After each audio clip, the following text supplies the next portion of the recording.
I guess the start of my love for cars came from my dad taking me to hot rod shows and kit car shows when I was a kid, really.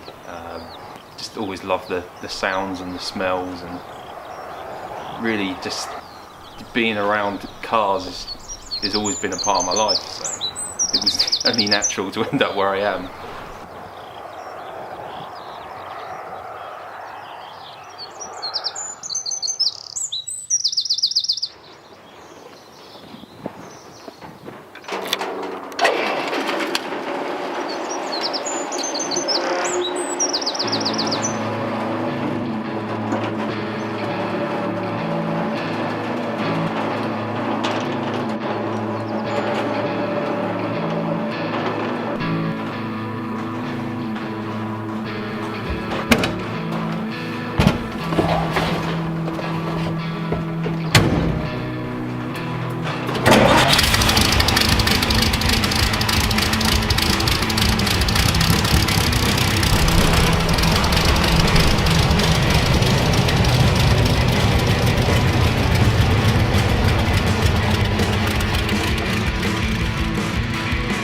I wanted to make as much as I could on the car because it felt like it was my car then. It's quite easy to go out and buy a lot of parts off the shelf, but it ends up being a bit of a cookie cutter car when you see others next to it.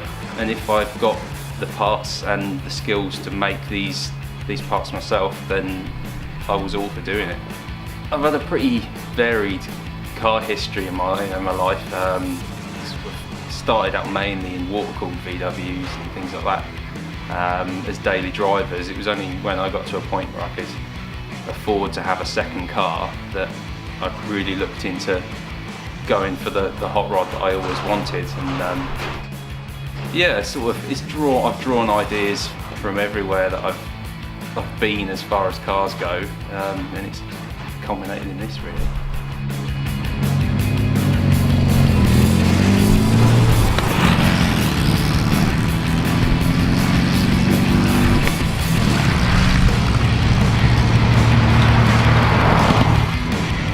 Pretty awful to drive, if I'm honest. It drives like a 1930s car, which I guess is in the spirit of the hot rodding vibe.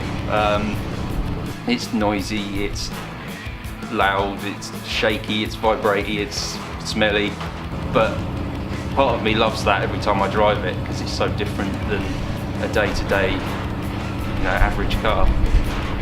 It gets some interesting reactions. A lot of people are sort of pointing and smiling and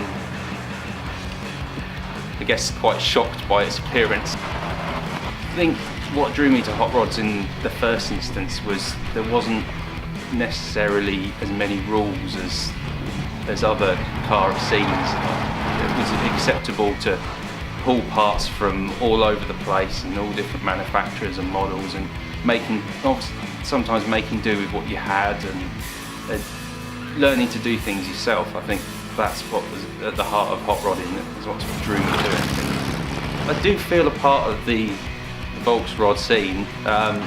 It can be a bit fixed in its ways sometimes with a certain look. There's quite a tendency towards a roof chop, and I felt like I'd go in a little bit different direction to that. I did like the look of the East Coast style hot rods with the unchopped roof with a heavy body section.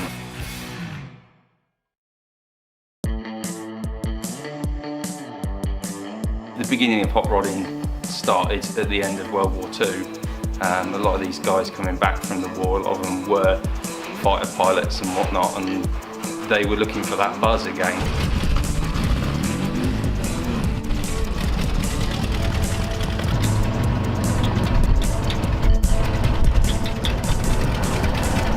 They drew on their skills from working on aircraft and things like that, and hopped up these cars that they had and what was around, and combined parts from aircraft if they could get hold of them and things like that, because they knew what they were doing with them. I think in some ways the two go hand in hand. The engineering aspects of it just really meet with hot rods and planes.